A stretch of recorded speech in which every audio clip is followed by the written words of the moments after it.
Hello, Instagram friends. Hope you're doing well, feeling well, living well, treating each other well. Got my plantlings here. Connect with your earth spirits at this time. I wanted to do a quick reading of my Galactic Oracle deck. We've already got one called out. These are available on my Etsy. I've got 5 decks left. I was considering doing some different things with them, but I decided to hold on to them and provide them myself for you guys. So I do have 5 decks left. I have some on my Etsy, but if you're interested, feel free to DM me personally and we can just get you together that way. So whatever you want to do, feel free to join my Patreon group as well. I am working on a lot of interesting content. This month's theme is abundance and manifestation, things of that nature, activation. Since we are going through that, this is a upgrading time. So I wanted to really provide some information that would supplement that for this month. And I'm starting to do themes for my patrons for each month to keep it organized for myself and keep it fun. So I'm excited. I'm excited to provide some different content. But here we are. Your vibe attracts your tribe.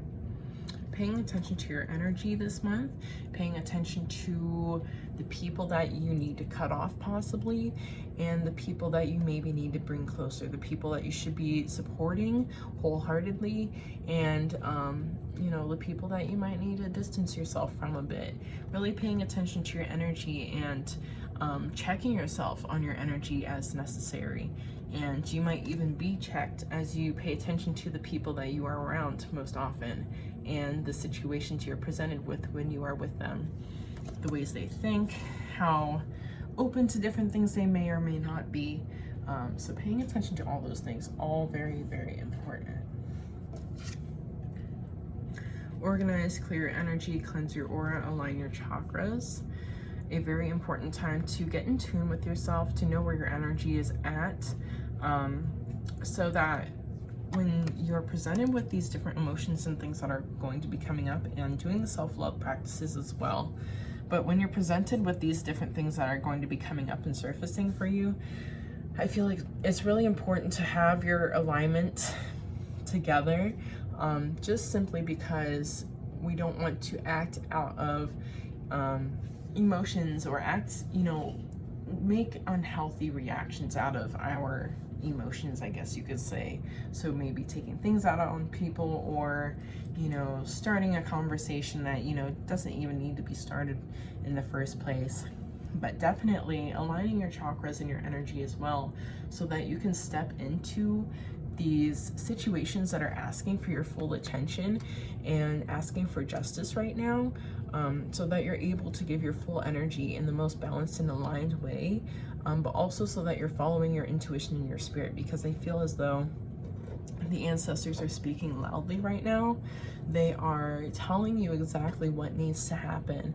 And I think we sometimes forget that things that are happening here aren't always physical. There are things that are happening, you know, behind the scenes. If you want to think of life as a play or as a musical, then you would know that behind the scenes, behind the curtain, there is a director, and the people on the stage are characters. We're all characters, we're in the play. So we have to remember there are things happening behind the stage. So in order to really be able to tap in and to understand their cues, so that we come in at the right time, or, you know, so that we're in alignment with whatever we're supposed to receive, or, you know, if you were to walk in when it's not even your line, you're standing there awkwardly and impatiently. So it's kind of like meeting spirit at the right time and knowing when to meet them by having yourself clear enough to receive those cues and those, hey, make some moves. We're trying to send you a message. Appreciate the process. So dealing with the emotions at this time, possibly the throat chakra, appreciating the process of whatever it is at this time. Things aren't always going to be beautiful or pretty or easy, and appreciating the process really allows us to appreciate what comes afterwards. for example, all of the different things, all the ways people have gained independence, you know, all of those revolutions did not look beautiful, but they had to appreciate the process, for better or for worse, to really truly appreciate what is happening now with whatever changes are happening, for better or worse, or how much it has changed, because you know, some things have not changed. So taking that into consideration, or even a better example would be in English class, my senior year. It was a college writing class, and all these girls would get so upset about their papers and, oh, I didn't get an A this time. Why didn't I have an A+? Why did I miss 2 points? I cannot believe it. I won't have an A on my report card. And I never really cared that much. I was just like, as long as I have a cool grade, like, that's fine. I definitely want to learn, but you know, I'm not stressing about it. But my English teacher would always be like, it is not about the grade. Like, you guys are so worried about that, and it's not about that at all. Like, forget about the grade. The grade is worthless. It's meaningless. It doesn't mean anything. The whole reason why you are here is for the process. Appreciate the process. Appreciate what you are learning in between these papers, and appreciate the growth. You know, instead of getting so worked up over this A that you didn't get this time, appreciate the fact that you were able to grow over time and make this progress. So something to pay attention to and to note as you allow yourself to grow. But our final card that I had laid out here is do what feeds your soul. Do what lights you up inside and makes you feel good. Do what makes you happy. For example, with this deck specifically, I love writing, so I'm bringing that back. I love writing. I love grammar. I love how words fit together. I love sentences. I loved my English writing class or college writing class. I loved the process of it, and I loved to challenge myself and to see how I could improve each paper and to connect with my teacher, because she was a great one. But anyways, as I created this deck, I feel like the perfectionist spirit in me that loves to like go through things and make sure all the words are right and be grammatically correct as I can, and you know, everything else, I allowed myself to take some artistic freedom with the words of this deck as well. So with this deck, you might notice if you get it yourself, you know, I have some periods in some places, I have none in others.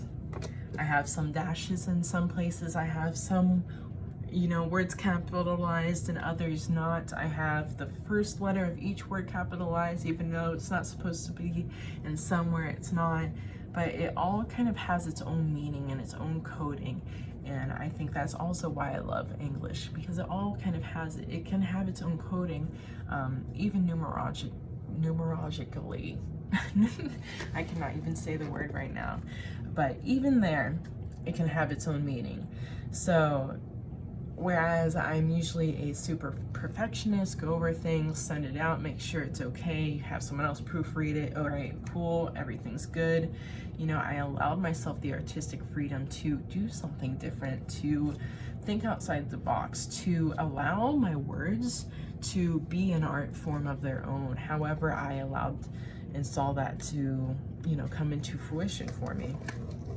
So allowing yourself to loosen the reins of your own and to be open to the flow of change and to thinking differently and just being open to your spirit, being creative and intuitive and working in whatever way it feels best for itself. And knowing that that's not always going to look right to someone. It might look wrong, but there is no really right or wrong. Things are not necessarily black or white. We have only pinned them as black or white, right or wrong. So allow yourself to make your own rules. And that's something I learned in art school. Learn all the rules, get really good at them, and then once you're done, throw them all away, do your own thing. And I think that's kind of the moral of the story right now and for our reading. Have a good day.